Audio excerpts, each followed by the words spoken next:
मैं अपने पिताजी को देखता था कि वो लोग मेरे चाचा, मेरे पिताजी, जैसे हम सिख बैकग्राउंड से हैं और मेरे पिताजी आर्मी पर्सन हैं, तो वो ड्रिंक कभी कभी किया करते थे। एक जैसे स्टैंडर्डाइज तरीके से बैठ के वो लोग पीते थे, एक तरीके से पीते थे। तो मेरे को भी बुला लेते थे, मेरे चाचा बुला लेते थे, आजा एक ढक्कन लगा ले तू भी।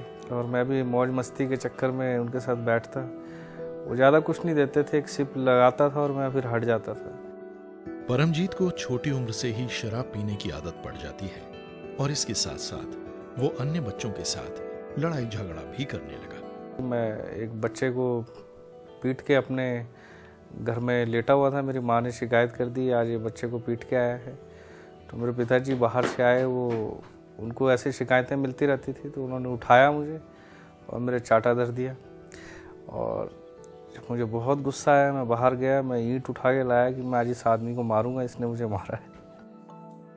जैसे जैसे परमजीत बड़ा हुआ वो अपने पिता से नफरत करने लगा और शराब के और करीब जाता गया।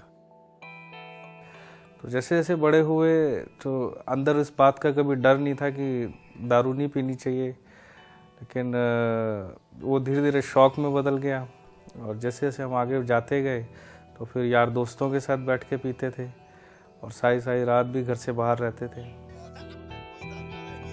एक दिन परमजीत के मित्र का झगड़ा हो जाता है और तब ये सब मिलकर बदला लेने की योजना बनाते हैं। तो हम इस खुंदक में थे कि जिस दिन मिलेगा उस दिन इसको अच्छे से धोएंगे। तो हम उसका इंतज़ार कर रहे थे कि वो कब हमें मिलेगा। और जब परमजीत और उसके मित्र इस योजना को अंजाम दे रहे थे, तब परमजीत को इस बात का एहसास नहीं था कि इसका परिणाम क्या होगा।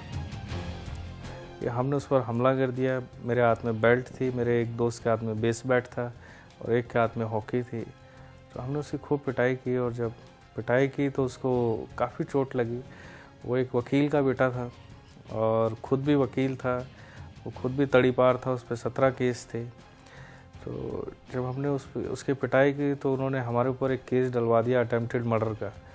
तब तक हमें ये मालूम नहीं था कि ये बात इतनी भयंकर हो सकती है कि हम पर अटेम्प्टेड मर्डर का केस भी लग सकता है।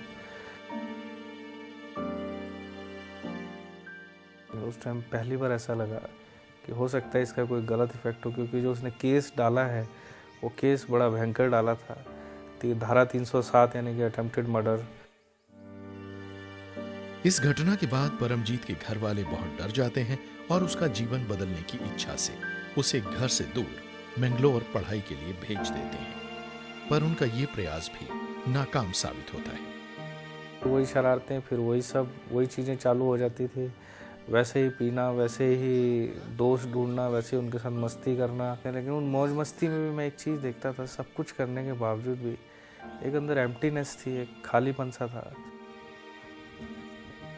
एक दिन परमजीत को अपने सीनियर्स के निमंत्रण पर एक मसीही प्रार्थना सभा में जाने का अवसर मिलता है और वहां जो कुछ वो सुनता है उससे उसके मन में बाइबल को पढ़ने की इच्छा होती है।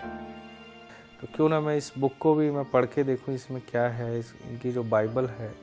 तो मैंने अपनी सुपर सीनियर से कहा कि मुझे आप बाइबल देंगे, तो उन्होंने मुझे बाइबल दी। और जब परमजीत बाइबल को पढ़ता है तो उसके मन में बहुत से प्रश्न आते हैं। एक बात बड़ी जोर से मेरे हृदय पे आ रही थी कि मैं ही तेरा परमेश्वर हूँ। तो मैंने पूछना शुरू किया, अगर तुम कहते हो कि मैं ही तेरा परमेश्वर हूँ, मेरे अलावा कोई नहीं है, तो मैं जानना चाहता हूँ कि ये कैसे है। तो परमेश्वर ने मेरे हृदय पर कुछ बातों को छोड़ा। अगर तू किसी को परमेश्वर कहता है तो उसके क्या गुण होने चाहिए? सबसे पहली चीज़, वो सृष्टिकर्ता होना चाहिए। दूसरी चीज़, वो सर्वशक्तिमान है, सर्वव्यापी है, वो प्रेम है, वो पवित्र है, वो हमारे पापों को क्षमा करके हमें उद्धार देता है, हमें नया जीवन देता है।